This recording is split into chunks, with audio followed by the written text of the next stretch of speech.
You're on this platform because you work with us too, but you work across the board, and you represent how many groupings right now? Do you know offhand? We work with just about every single major faith grouping in South Africa, and sometimes when we've actually been challenging issues and we've been asked to quantify how many people we represent over 20 million people of faith in South Africa. Come on, in South Africa. So I don't want you to see this as just us and Michael. You need to understand it's an honor to have him here with us, and I asked him to come up for 2 nights because let's deal with that one issue tonight. Let's deal with that hate speech bill. Right. Should we do that? Absolutely. Okay, let's talk about it. Where are we at right now? Give us a background, because we need the church to wake up one more time. 100%. Okay, talk to me about Well, the first thing to tell you is that it is no longer a bill. A bill is when the legislation is being drafted and it's going through the process. When the bill is signed by the president, it then becomes an act. And the president signed this bill as an act. In other words, it is signed into law right at the end of the last parliament. But the good news is that there's one other signature that is required before it actually comes into operation. And that's why we have this moment, this unique moment, when we can really look to see how can we fix this particular piece of legislation before it actually becomes implemented, because it is a very dangerous piece of legislation, and it's particularly dangerous to the church. To the church particularly. That's what I want you to hear. Now, you need to understand this. We are opposing the government to protect the rights of the church. Are you understanding what I'm saying? This is not black, white. This is not us despising the government in any way. Not at all. That's not what this is. This is that the government, there are influences, and I want you to understand this, in the government that are influencing the government officials away from the church and to oppose the church and to bring a very strong approach to the church that we feel as 20 million people that you represent, that we're part of, that this is not on. And we're not going to stand for this. Okay, so talk about that. One of the biggest dangers of a law is we often say the devil is in the definitions. And we don't always necessarily at all say that government is intending to do bad things. But sometimes, if a law is passed that is a bad law, then the bad outcomes that result from it can be very, very damaging. And so that is the situation that we have with this Hate Speech Act, as we call it. And maybe it would be good to just talk a little bit about what hate speech is. Let's do that, because I want everyone to understand. Hate speech is a horrible thing. Nobody supports hate speech. Correct. But the question is, how do you define hate speech? And we have a constitution in South Africa, and the constitution gives us a definition of hate speech. And it is an advocacy to hatred. In other words, you are encouraging others to hate a particular group or individual with an incitement to do them harm, typically physical harm. Okay. So a horrible example of hate speech would be something like, persecute the Jews. Who do we want you to hate? Jewish people. What do we want you to do to them? Persecute them. That is hate speech. Right. And I believe that that is perfectly legitimate to actually say there is no protection for that type of speech. If you say vile, racist things, there's no protection for you to just do that. But the definitions are very critical, because of course if you widen the definitions and you make it less and less obvious when you are actually crossing that line into genuine hate speech, what happens with hate speech, and we've seen it all over the world, is hate speech simply becomes speech that I hate. And that's a big shift, because there has never been a definition of hate speech that allows you to be protected from being offended. You're always going to be offended. In fact, the reason why free speech is protected is because it's important that we are able to express our opinions, we can express our views, even if we conflict with one another, even if we have total disagreement. But that is a part of our essential democratic process. But the way that this particular piece of legislation has been drafted is very, very broad and therefore very dangerous. Let me give you a couple of examples. Please do. The first thing that hate speech has to be considered is who is protected from hate speech. In other words, who are the protected categories? And our Constitution gives 4. Okay. This Hate Speech Act increases that to 20. In other words, there are all kinds of different categories of people, of views and viewpoints that are protected that never were before, and they include some very controversial issues, like, for example, gender. Now, we all know that gender is one of the most controversial issues in our current society today. And you also know there are only 2 genders. So that is where the conflict lies. Because gender has come to mean just about anything you want to be. It is the unicorn. It is on a spectrum. And therefore, if you make a statement such as the statement you've just made, to say that there's only 2... That's why I'm saying it now. And you would be fully justified, Right. number one, theologically, Correct, because according to the word. according to the word. He made him male and female. Okay, that's the Bible. And biologically. Listen to this, because I want you to get this. And so the Bible makes it very clear. And there is no definition in the Bible or allowance in the Bible for a third gender or anything somewhere in between. Now, the challenge comes that also, of course, that is a biological reality. Biologically, you can look at all of nature and you will see that there are, particularly in the mammalian world, male and female, that's it. But of course, some people today are deeply offended if you misgender them, for example. And so, when you define hate speech not as an advocacy to hatred, because nobody's advocating hatred, and an incitement to do harm, no one's doing that. But the way that the definition of hate speech is in this particular act that is one signature away from application, and it carries a 5-year jail sentence for a first offense. So it's criminal. Well, that's what I want people to understand. This bill, when it gets passed, is actually a criminal bill. It's a criminal bill. All right, this is not a penalty that you're going to go and pay like a fine when you speed. All right, this is go to jail stuff. For 5 years for a first offense. That's a serious crime.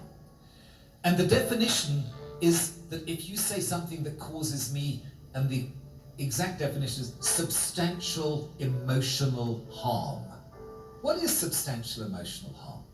I mean, I may say something that you find deeply offensive, but somebody else might say, it means nothing to me. It doesn't matter. It's a subjective But also, thing. correct me if I'm wrong, you can say something to me and I don't get offended, but my friend hears it. Precisely. And my friend gets offended on my behalf. Yes. And that's the problem. And that's also. That's also true.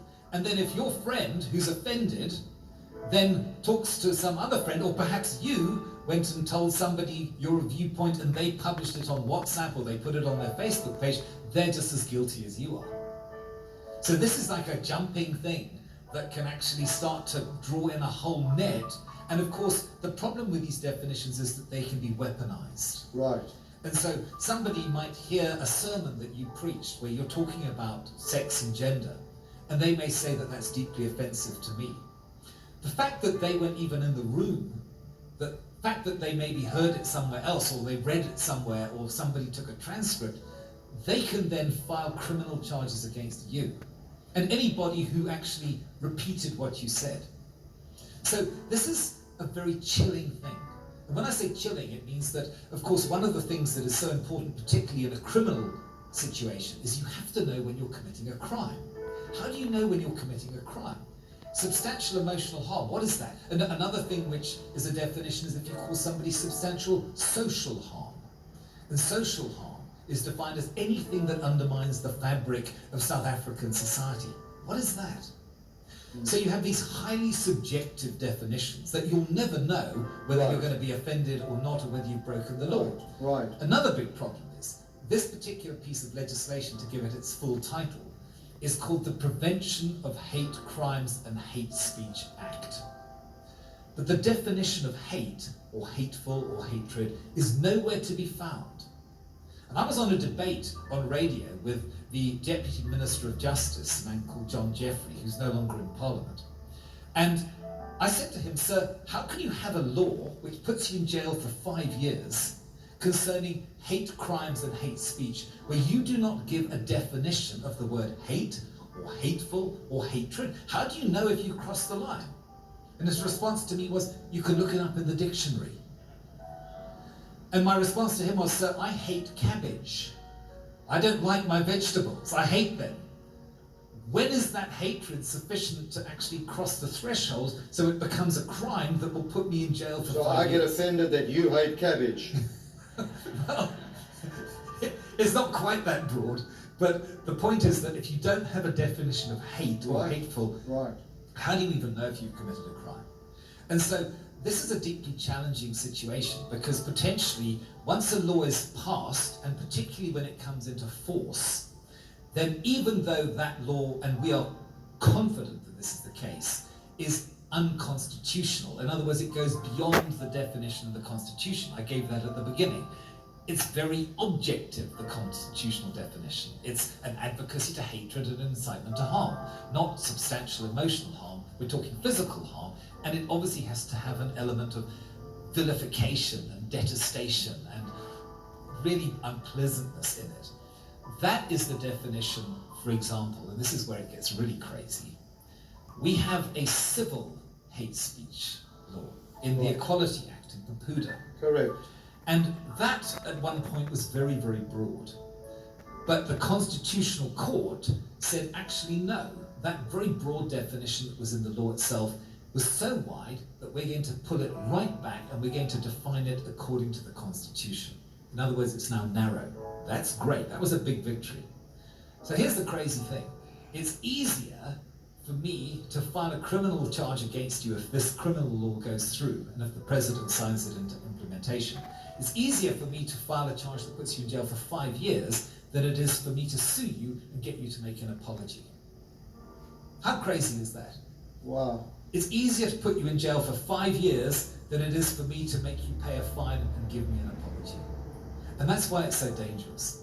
And so when you have these situations, obviously what you have to then think of is, how do we remedy this? How do we fix it? Right. And that's where we, 4SA, have given a lot of focus. Okay, before we get into that part of the discussion, and we're going to be as quick as we can here, but just reiterate for me, in the local church scenario, give us 1 or 2 examples, because this affects every church. Okay, and again, hear what I'm saying, all of you. This is not black and white hatred. This is not, we hate color. Absolutely. We hate each other. That's not what we're talking about here. We are talking about the church and using the platform of what we declare from the Word of God, because they are saying that the constitution of our country is above the Word of God. That's what they're saying. Effectively, Yeah. absolutely. In other words, they are saying that there are things that you would not be able to say from the Bible Yes. that would actually be protected by the laws of the state. Now, this is going to mess and affect the church, because you can never teach on righteousness. Are you with me? You can never teach. This can get to the point where, hear me out, this is where we can get to the point where I can stand on the stage and I can say, if you do not know Jesus Christ as your personal Lord and Savior, you are going to hell, is what we believe. But I can go to jail for saying that. The challenge is, because the definitions are so broad and so wide, Yeah, you don't actually know when you're going to cross the threshold. correct. So the danger isn't so much there's a precisely, if we talk about 1, 2, 3, 4 issues, then you're going to be in trouble. You actually don't necessarily know what issues you might talk about that somebody else finds to be offensive. But I can tell you this, Yeah. I mean, and we've talked about the whole issue of gender. Obviously, somebody once said to me, the Bible is full of contradictions, and the response was, yes, it contradicts much of your lifestyle. The Right. Bible is full of contradictions, and people aren't necessarily happy when you give them a word from the Bible that actually contradicts how they behave, what they believe, how they want to live. And so those are the issues where we have to be so careful. Okay. And in the area of sex and sexuality, for example, there are many areas where you're going to potentially have landmines Right. that you Right. might say something which is perfectly justifiable theologically, biblically, and yet that might be offensive to somebody. Okay, now let's take that offense into what we've seen in the United Kingdom. Yes. Okay, then we're going to define it, then we're going to pray into this. Okay? Are you going to be ready with me to pray into this? Okay, we're going to turn this thing around as well. But I want to, in the United Kingdom, and you might not know this, but they have created non-prayer zones. In other words, there are areas in the United Kingdom where you are not allowed to pray at all. In other words, they've earmarked certain areas and said that is a non-prayer zone. Correct. Okay? A lady just recently, okay, was standing, now listen to this, she was standing in the non-prayer zone, being absolutely quiet and standing. And a policeman walked up to her and said, "Ma'am, are you praying?"